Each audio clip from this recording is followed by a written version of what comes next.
The auditorium fell silent as Commander Vexthor's voice echoed through the crystalline halls of the Galactic Military Academy. His 6 eyes scanned the assembled cadets with practiced disdain. "The Crucible of Korath," he announced, his chitinous mandibles clicking with each syllable, "has never been completed by any cadet in the 300-year history of this institution. It is designed not to be passed, but to teach you the most important lesson of warfare, knowing when to surrender." Katniss Everdeen sat in the 3rd row, her jaw set, fingers drumming against her thigh. The human cadet had heard this speech before, variations of it at least. The galaxy loved to remind her species that they were newcomers, that they were soft, that they didn't belong among the stars. Beside her, Neo adjusted his collar and leaned close. "You're thinking about trying it, aren't you?" She didn't answer. She didn't need to. Commander Vexthor continued. "The simulation will adapt to counter your every strategy. It will learn from your patterns. It will exploit your weaknesses. The scenario is simple. Infiltrate the fortress, retrieve the data core, and escape. But make no mistake, this is an impossible mission. You may begin your attempts tomorrow at dawn." As the cadets filed out, whispers rippled through the crowd. Most species had given up attempting the Crucible decades ago. It had become a rite of passage only in theory, a ghost that haunted the Academy's reputation. "Katniss, don't," Neo said as they walked through the corridor. His dark coat billowed behind him, and his expression carried that knowing look she'd come to recognize. "I've run the probabilities. The simulation's adaptive AI operates at quantum speeds. It's mathematically designed to be unbeatable." "Mathematically," she repeated, a slight smile tugging at her lips. "But math doesn't account for everything, does it?" Neo sighed. They'd been partners since the first day of training, the only 2 humans in their cohort. Where others saw limitations in their species' lack of natural armor, limited sensory organs, and relatively brief lifespans, they'd learned to see advantages. Humans were unpredictable. Humans were stubborn. And most importantly, humans were very, very creative when backed into corners. The next morning, Katniss stood before the simulation chamber. A crowd had gathered. Word spread quickly when a human was about to attempt the impossible.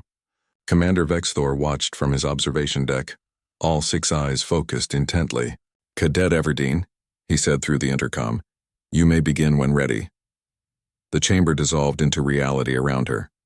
The fortress materialized, a sprawling complex of energy shields, automated defenses, and patrol drones. She'd studied the schematics all night. Every cadet who'd attempted this had tried to be clever, to outthink the AI. They'd failed because the AI was designed to be unoutthinkable. Katniss did something different. She walked straight toward the main entrance.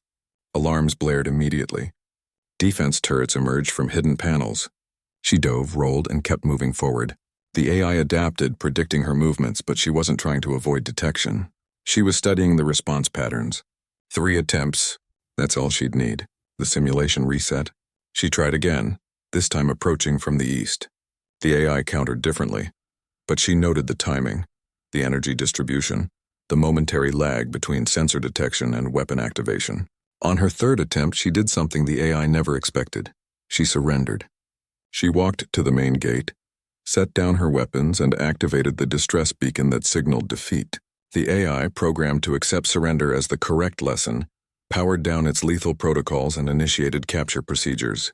That's when Katniss moved. In the 1.3 seconds it took for the AI to transition from combat mode to capture mode, she sprinted past the deactivating shields, slid under the retracting turrets, and burst through the fortress entrance.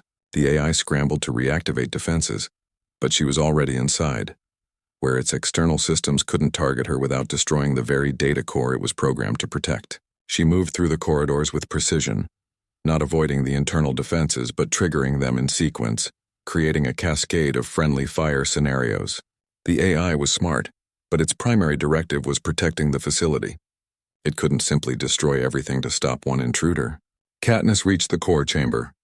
The data core sat on a pedestal surrounded by laser grids. She didn't try to disable them. Instead, she grabbed a piece of debris from the damaged corridor and threw it into the grid pattern, overloading 3 emitters simultaneously. In the brief flicker of the reset cycle, she dove through, grabbed the core, and ran. The escape was chaos.